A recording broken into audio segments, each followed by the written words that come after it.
नमस्कार, मैं हूं लाल चंद्र सिंह। हमारे खास कार्यक्रम पूरा सच में आप सभी का बहुत बहुत स्वागत है। खबरों की दुनिया में पूरा सच बहुत जरूरी होता है, क्योंकि झूठ से भी खतरनाक होता है अधूरा सच, और उसी तरह खतरनाक होती है अधूरी खबर भी। इसीलिए तो हर खबर का पूरा सच हम आपको बताते हैं, वो भी तथ्यों, तर्कों और सबूतों के साथ। तो आइए बिना देर किए देखते हैं आज का पूरा सच।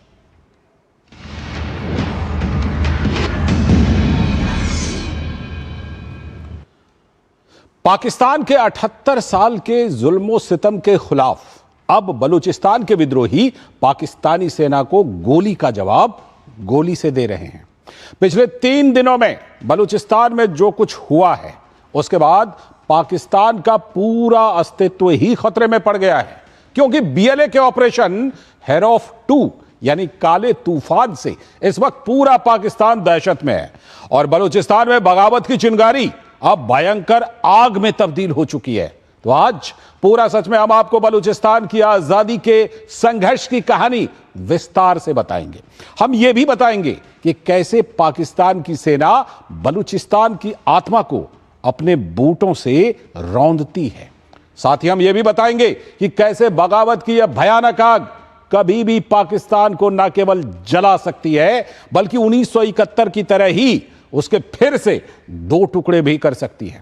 तो आज पूरा सच में हम बात करेंगे बलूचिस्तान की, जहां बगावत की आंधी अब काला तूफान बनकर इस्लामाबाद की नींद उड़ा चुकी है। हम आपको बताएंगे हवा बलोच और आसिफा मेंगल के बारे में, जिनके हमलों से फील्ड मार्शल मुनीर की फौज फेल हो गई है। तो आइए देखते हैं पूरा सच पूरे विस्तार के साथ। तो बलूचिस्तान में सालों से पाकिस्तान की हुकूमत, उसकी सेना और उसकी पुलिस मासूम बलूच लोगों पर जुल्म करती आई है। आए दिन वहां पर पाकिस्तानी सेना के खिलाफ विरोध प्रदर्शन होते ही रहते हैं, जिन्हें हर बार बेदर्दी से, जुल्म से, ताकत से पाकिस्तानी सेना कुचलती रही है। बलूचिस्तान के हजारों युवाओं को अगवा किया जा चुका है। वो जिंदा हैं या मर गए, ये भी किसी को नहीं पता। लेकिन अब बलूचिस्तान के लड़ाकों ने पाकिस्तानी सेना पर जोरदार हमला बोला है। बीते 3 दिनों में ही बलूच लिबरेशन आर्मी यानी बीएलए ने मुनीर की सेना को उसकी हैसियत बता दी है। अपने राज्य के लिए आजादी की मांग करने वाली बलूच लिबरेशन आर्मी ने पाकिस्तानी सेना की ज्यादतियों का मुंहतोड़ जवाब देते हुए ऑपरेशन हेरौफ 2 छेड़ दिया है, और बलूचिस्तान के क्वेटा, ग्वादर, मकरम, होब, चमन, नसीराबाद सहित 15 शहरों में हमला कर दिए हैं। मीडिया रिपोर्ट्स के मुताबिक 800 से लेकर 1000 तक बीएलए लड़ाकों ने यह हमला किया, जिनमें कुछ महिलाएं भी शामिल थीं। बीएलए के प्रवक्ता जियाद बलूच ने कहा कि उसके लड़ाकों ने खारान, मस्तंग, तुम्प और पसनी सहित कई इलाकों में ऑपरेशन पूरे कर लिए हैं, जबकि यह भी दावा किया कि कई जगहों पर लड़ाई अभी भी जारी है। बीएलए दावा कर रहा है कि इन हमलों में पाकिस्तानी सेना, पुलिस और फ्रंटियर कॉर्प्स के 200 से भी ज्यादा जवान मारे गए हैं, और कम से कम 17 जवानों को बंधक भी बना लिया गया है। हालांकि बलूचिस्तान के मुख्यमंत्री सरफराज बुख्ते का दावा है कि इन हमलों में 17 जवान और 31 नागरिक मारे गए हैं। इस बीच बलूचिस्तान में विद्रोही लड़ाकों के घातक हमले से तिलमिलाई पाकिस्तानी सेना ने बलूचों के खिलाफ अब कत्लेआम शुरू कर दिया है। पाकिस्तानी सेना का दावा है कि 3 दिनों में 140 से भी ज्यादा बलोच लड़ाके मारे जा चुके हैं। लेकिन बीएलए दावा कर रहा है कि इस दौरान उसके 18 लड़ाके ही मारे गए हैं, जिनमें मजीद ब्रिगेड के 11 फिदाइन यानी आत्मघाती हमलावर, फतेह स्क्वाड के 4 लड़ाके और एसटीओएस यूनिट के 3 लड़ाके शामिल थे। तो इस तरह से प्रतिस्पर्धी बयानों के बीच जमीनी स्थिति तो अभी भी अस्पष्ट बनी हुई है, लेकिन एक बात साफ है कि बीएलए के ऑपरेशन हेरौफ 2 से पूरा पाकिस्तान दहशत में है। तो इस ऑपरेशन को बीएलए ने हेरौफ 2 नाम दिया। तो आइए आपको बताते हैं कि हेरौफ का मतलब होता क्या है, और बीएलए ने हेरौफ 1 ऑपरेशन कब चलाया था। हेरौफ बलूच भाषा का एक शब्द है, जिसका इस्तेमाल साहित्य में होता रहा है। इसका मतलब होता है काला तूफान। आमतौर पर बलोच कविता में हेरौफ शब्द का इस्तेमाल किया जाता है। बलोच कवि करीम दश्ती भी कई कविताओं में इस शब्द को शामिल कर चुके हैं। बीएलए ने 2024 में हेरौफ 1 चलाया था। तब बीएलए ने 100 से भी ज्यादा पाकिस्तानी सैनिकों को मारने का दावा किया था। जबकि पाकिस्तानी आर्मी ने जवाबी कार्रवाई में 21 बलोच विद्रोहियों को उस समय मारने का दावा किया था। तो बीएलए का काला तूफान यानी कि ऑपरेशन हेरॉफ 2 दशकों में हुआ सबसे बड़ा समन्वित हमला है, क्योंकि इस दौरान बलूचिस्तान के कई शहरों में एक साथ हमला किया गया। सोशल मीडिया पर वायरल वीडियो में बलूचिस्तान लिबरेशन आर्मी को क्वेटा में बाजार पर कब्जा करते देखा जा सकता है और फील्ड मार्शल आसिम मुनीर की सेना के जवान बेबस नजर आ रहे हैं। इस वीडियो में नजर आ रहा है कि बीएलए फाइटर्स बाजारों पर कब्जा करते हुए बलोच जनता की खुशी के बीच आगे बढ़ रहे हैं। क्वेटा में पुलिस स्टेशन पूरी तरह से तबाह हो गए और छतों पर बीएलए फाइटर्स दिखाई दिए। तो बीएलए का यह काला तूफान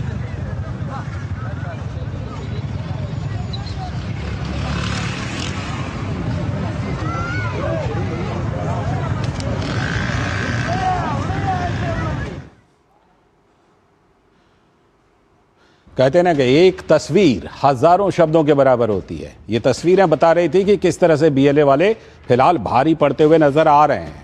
और बीएलए का यह काला तूफान क्वेटा तक ही सिर्फ सीमित नहीं है, वहीं सिर्फ नहीं रुका, बल्कि रणनीतिक रूप से बेहद महत्वपूर्ण ग्वादर पोर्ट तक भी जा पहुंचा।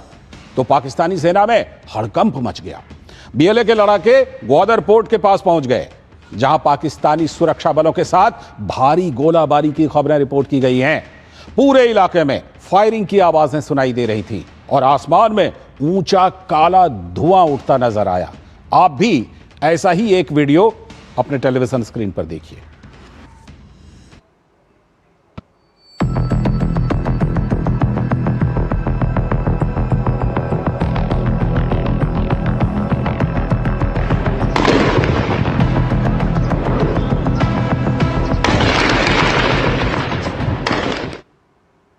तो ये तस्वीरें अपने आप में बहुत कुछ गवाही दे रही हैं।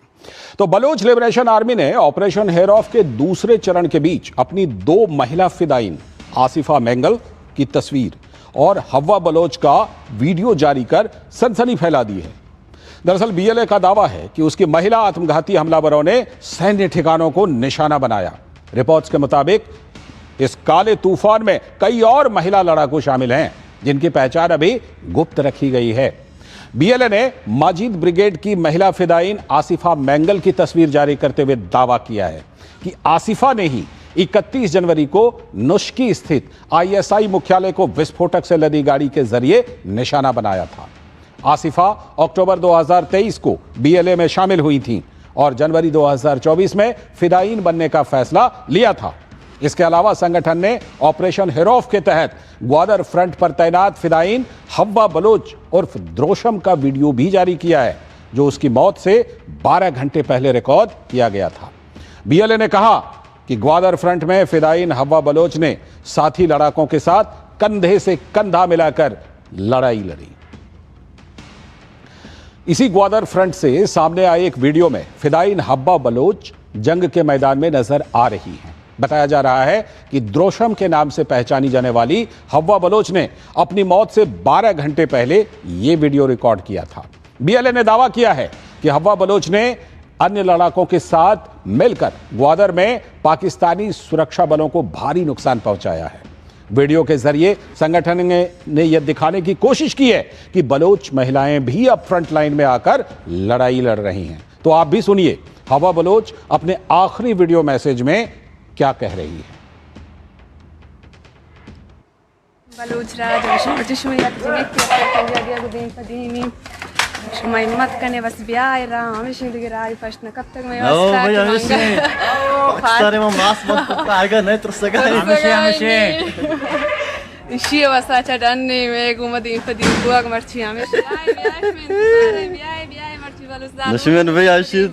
दो किलोमीटर थी जनाने आओ दुश्मन जा कोमार टोक पेगा में कौम ब्याह बस दगे राई फशना कब तक में कुर्बान कुर्बान मां वशी इंतजार है दुश्मन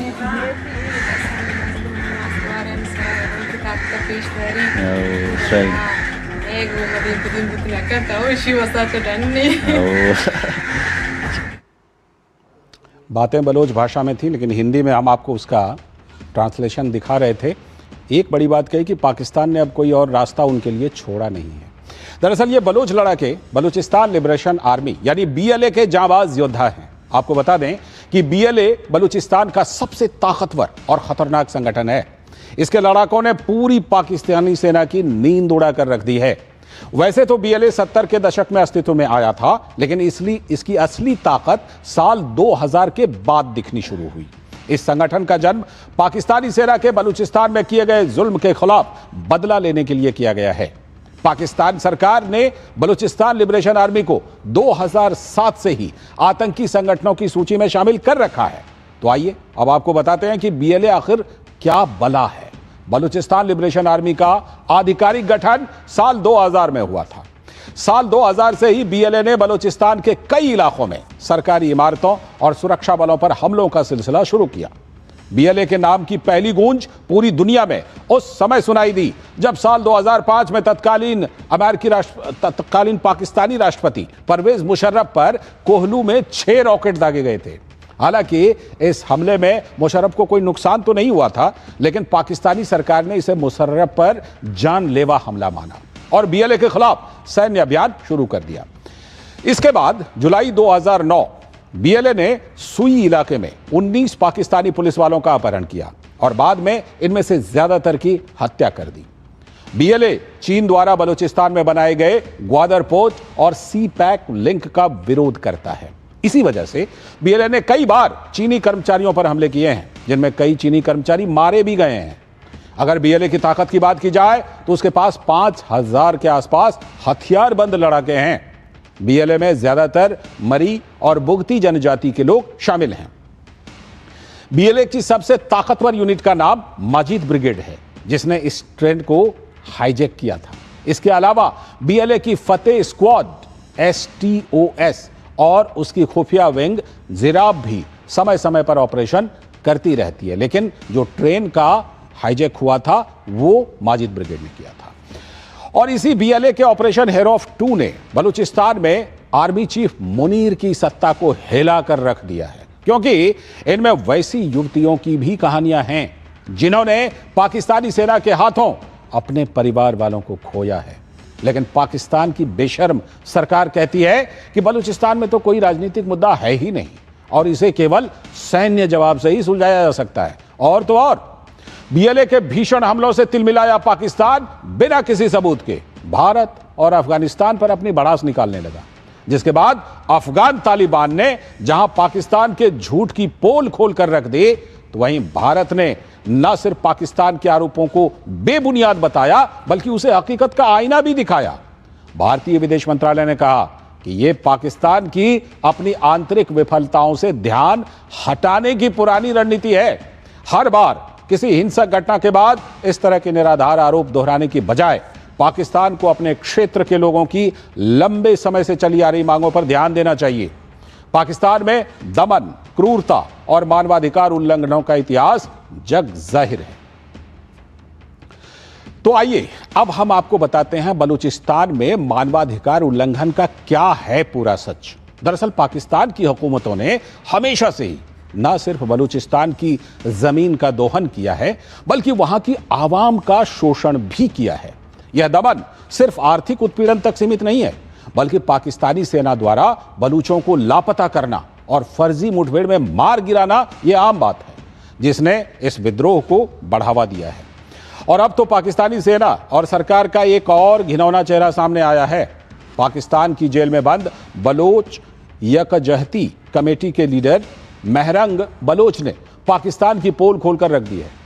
उन्होंने आरोप लगाया है कि बलूचिस्तान में अब जबरन गुमशुदगी का इस्तेमाल एक हथियार के तौर पर किया जा रहा है। और सबसे चौंकाने वाली बात तो यह है कि पाकिस्तानी स्टेट अब बलोच मर्दों के बाद महिलाओं और बच्चियों को भी अपना निशाना बना रहा है। उनका कहना है कि यह एक सोची समझी रणनीति है, जिसका मकसद पूरे बलोच समाज को डर के साए में रखना है। महरंग बलोच ने जो कुछ खुलासा किया है वह रूह कंपा देने वाला है। पहले पाकिस्तानी एजेंसियां सिर्फ बलोच पुरुषों को उठाती थी, लेकिन अब इसका दायरा बढ़ाकर महिलाओं और लड़कियों तक भी कर दिया गया है। गायब होने वालों में स्कूल कॉलेज की छात्राएं, नाबालिग बच्चियां और यहां तक कि गर्भवती महिलाएं भी शामिल हैं। यह साफ दिखाता है कि यह सुरक्षा बलों की कार्रवाई नहीं बल्कि बलोच नस्ल को मिटाने और डराने की साजिश है। अब बड़ा सवाल यह भी है कि आखिर पाकिस्तानी फौज बलोच महिलाओं को क्यों निशाना बना रही है। महरंग ने इसकी भी वजह बताई। उनका कहना है कि जब बलोच पुरुषों को गायब किया गया तो उनके घर की महिलाओं ने मोर्चा संभाला, मां बहनों ने सड़कों पर प्रदर्शन किए, अदालतों में सवाल पूछे और स्टेट की आंखों में आंखें डालकर बात की। इसी प्रतिरोध को कुचलने के लिए अब महिलाओं को ही गायब किया जा रहा है ताकि समाज की नींव कमजोर हो जाए। लेकिन महरंग ने ललकारते हुए कहा है कि दमन से बलोच झुकेंगे नहीं बल्कि उनका संघर्ष तो और भी मजबूत होगा। तो बलूचों के उत्पीड़न की यह तो बस एक बानगी भर है। रिपोर्ट्स के मुताबिक 2003 से अब तक 50,000 बलूचों का अपहरण किया जा चुका है, जबकि 25,000 बलूचों की गैर न्यायिक तरीके से हत्या की जा चुकी है। बलोच कार्यकर्ताओं का कहना है कि ये आंकड़े इससे भी अधिक हो सकते हैं क्योंकि डेटा एकत्र करना खतरनाक है। उनका कहना है कि पाकिस्तान सरकार बलोचों के साथ हर तरह की ज्यादती कर रही है। तो आप भी सुनिए बलोच एक्टिविस्ट हकीम बलोच क्या कुछ कह रहे हैं। That the Baloch women are being targeted by the Pakistani state. The Pakistani state is targeting Baloch women just to pressurize the parents, just to pressurize the families, to not let their daughters, to not let their sisters, to not let their wives, to not let their mothers to participate in the activities, in the struggle of the Baloch Ikhtiyaati Committee. ये भी वही बात कह रहे थे कि महिलाओं को अब ज्यादा निशाना पाकिस्तानी आर्मी बना रही है। पूरा सच में अभी वक्त है एक ब्रेक का, और ब्रेक के बाद आपको बताएंगे बलूचिस्तान के संघर्ष और दर्द भरी दास्तां का कुछ और पूरा सच।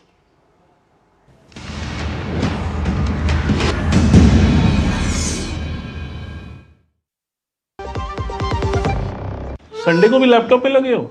अरे काम वाम छोड़ो, लाइफ में थोड़ा इंटरेस्ट लो। आपके लिए रिक्लाइनर चेयर ऑर्डर कर रहा हूँ, ये देखो। अरे इतनी महंगी चेयर क्यों ले रहा है? आप ही कहते हो लाइफ में ज्यादा इंटरेस्ट लो। अब जब ज्यादा इंटरेस्ट मिल रहा है तो कहीं खर्चने तो दो। ज्यादा इंटरेस्ट? स्टेबल मनी पे घर बैठे एफडी कराएं और पाएं 8% तक इंटरेस्ट। स्टेबल मनी, इंडिया का FD booking app, download now. जब मनु अंकल अपनी स्कूटर बेचने निकले तो सोचा मैं भी गुड लक दे दूं।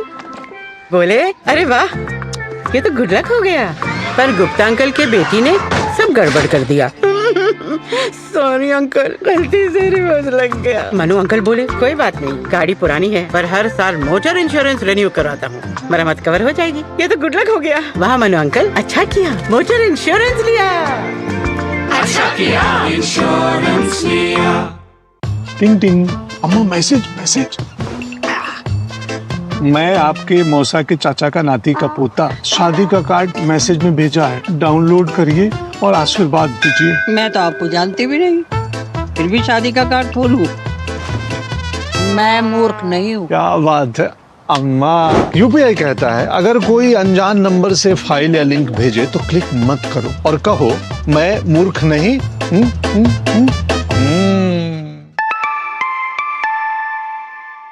जाइए आप भी किसी का टेस्ट लीजिए। जब धरती चीर कर निकलता है लोहे का पत्थर और मिलता है मोंगिया के जोश से, फिर तपता है, पिघलता है और बनता है फौलाद। अब होता है सरिया सारी खूबियों के साथ। मोंगिया स्टील, मजबूत देश का मजबूत सरिया। जब 25 साल के प्रत्युष का किडनी का ऑपरेशन हुआ तो पॉलिसी बाजार की टीम ने हॉस्पिटल पहुंचकर 12 लाख का क्लेम अप्रूव करवाने में पूरी हेल्प की। पॉलिसी बाजार पर 1 करोड़ का हेल्थ इंश्योरेंस सिर्फ 550 रुपए महीने से शुरू। LIC युवा प्रोफेशनल्स के लिए लाए हैं नव जीवन श्री। करें नियमित प्रीमियम का भुगतान, जीवन बीमा का आनंद लें, प्राप्त करें प्रीमियम के प्रतिशत पर गारंटीकृत एडिशंस। अपने वित्तीय लक्ष्यों के अनुरूप मैच्योरिटी पर गारंटीकृत धनराशि पाएं। मौजूदा पॉलिसी धारकों के लिए आकर्षक अतिरिक्त लाभ आज ही खरीदें। गोल्डी छोले मसाले, जहाँ जाएं रिश्ते बनाएं। गोल्डी लाए हैं फ्रेश लॉक टेक्नोलॉजी जो रखे मसालों को हर समय फ्रेश।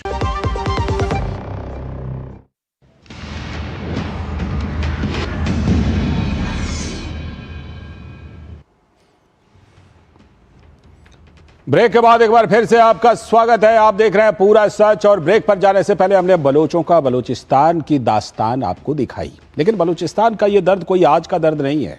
पाकिस्तान बनने के तुरंत बाद से ही बलूचिस्तान के लोगों ने विद्रोह, सरकार का क्रूर दमन और बलोच राष्ट्रवाद की एक लंबी श्रृंखला देखी है। बलूचिस्तान के संघर्ष की एक लंबी दास्तान है। आइए देखते हैं कि बलूचिस्तान का इतिहास क्या है और कैसे वो पाकिस्तान और उसके संस्थापक मोहम्मद अली जिन्ना के धोखे का शिकार हुआ। बलूचिस्तान की आधुनिक कहानी 1946 से शुरू होती है। तब तक भारतीय उपमहाद्वीप की आजादी तय हो गई थी।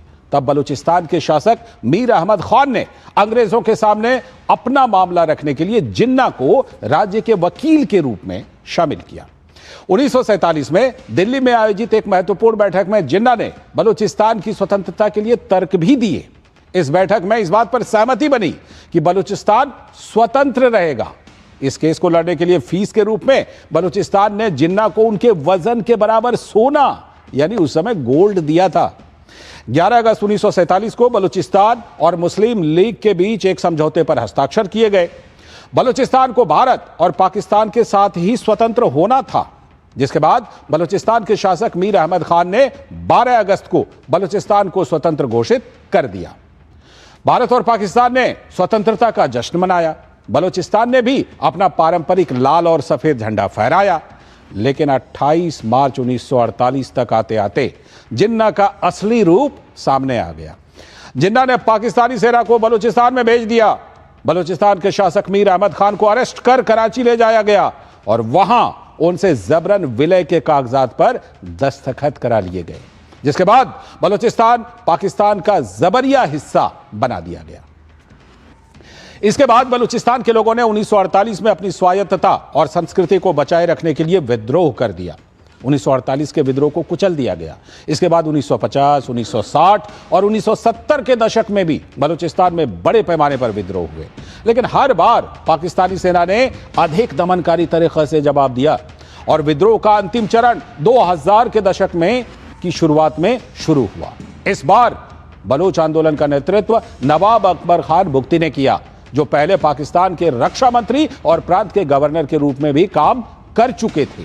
लेकिन जनरल परवेज मुशर्रफ की तानाशाही सरकार ने बुख्ती की 2006 में हत्या कर दी। तब से लेकर अब तक बलूचिस्तान विद्रोह की आग में जल रहा है और पाकिस्तान की सेना को चुनौती दे रहा है। आपने बचपन में एक कहानी तो सुनी होगी जिसमें एक राक्षस की जान एक तोते में कैद होती है, लेकिन इस नई कहानी में पाकिस्तान राक्षस है और तोता बलूचिस्तान है। वो इसलिए क्योंकि अगर बलूचिस्तान पाकिस्तान से अलग हो गया तो लाहौर, कराची, पेशावर, रावलपिंडी और इस्लामाबाद के लोग कटोरा लेकर भीख मांगने पर मजबूर हो जाएंगे, क्योंकि बलूचिस्तान पाकिस्तान के लिए बहुत अहमियत रखता है। बलूचिस्तान पाकिस्तान का सबसे बड़ा प्रांत है। यह दक्षिणी पश्चिमी पाकिस्तान में पड़ता है।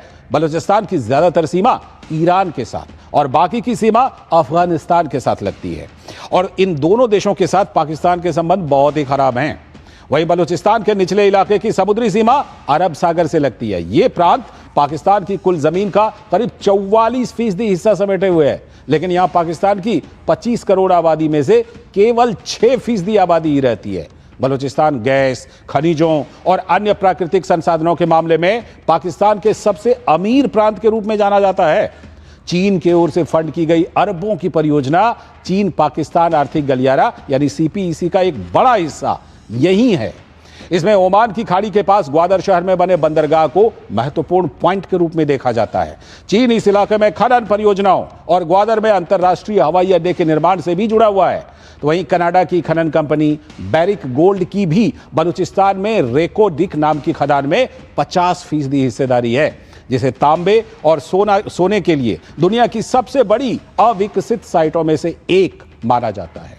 बलूचिस्तान प्रांत काफी लंबे समय से अपने प्राकृतिक संसाधनों के बड़े पैमाने पर हो रहे दोहन से जूझ रहा है और वहां विद्रोह और अशांति बढ़ने का यह भी एक बड़ी वजह है। स्थानीय बलूच लोगों का आरोप है कि पाकिस्तान की सरकारें बलूचिस्तान के संसाधनों को निचोड़कर खूब दौलत कमाती हैं, लेकिन बदले में यहां विकास के नाम पर कुछ नहीं किया गया है। पूरा सच में अभी वक्त है एक और ब्रेक का, और ब्रेक के बाद एक खबर दिखाएंगे बांग्लादेश, जहां हिंदुओं पर हिंसा के विरोध में अमेरिका के 22 शहरों में प्रदर्शन हुए हैं।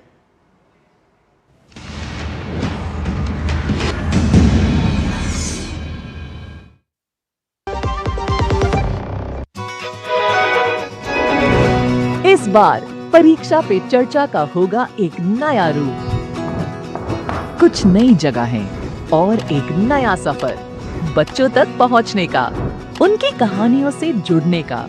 ये हमने ऐसा अपने सपने में भी नहीं सोचा था कि नरेंद्र मोदी जी खुद हमसे मिलेंगे। यहाँ स्ट्रेस होगा कम और स्माइल्स होंगी ज्यादा। आपके लिए चाय तो मुझे चाय बनानी होगी। तो तैयार हो जाएं, आ रहा है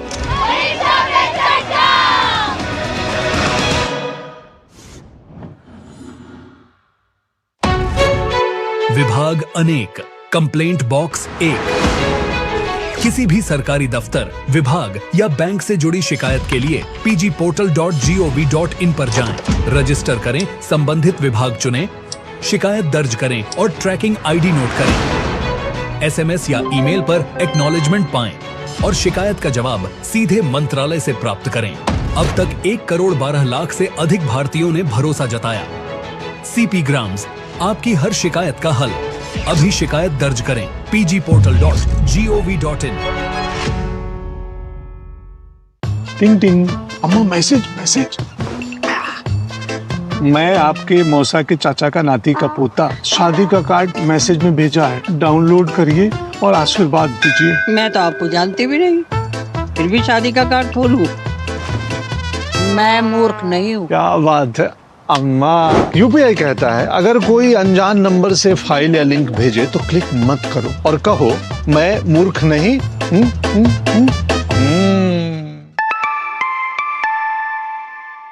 जाइए आप भी किसी का टेस्ट लीजिए। गांवों के विकास की दिशा अब गांव खुद तय करेंगे। विकसित ग्राम पंचायत प्लान्स के माध्यम से योजनाओं का होगा पीएम गति शक्ति से एकीकरण।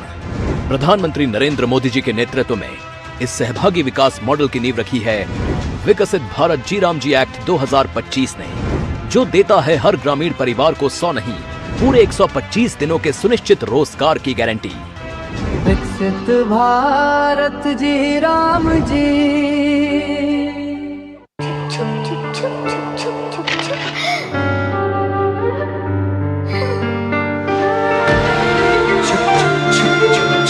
आ जाओ। Yes papa.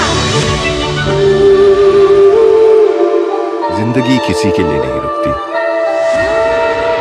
हम भी आपको कहां रुकने देंगे। जिंदगी के हर मोड़ पर LIC है तो इंश्योर्ड है।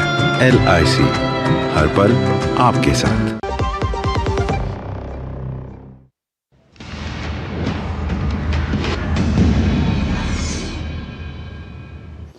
ब्रेक के बाद एक बार फिर से आपका स्वागत है। समय की कमी की वजह से हम आपको वो खबर नहीं दिखा रहे हैं जिसमें कि बांग्लादेश में हिंदुओं के खिलाफ हिंसा को लेकर अमेरिका में प्रदर्शन हुए हैं। आज के पूरा सच में इतना ही। पूरी टीम को दीजिए अनुमति। नमस्कार।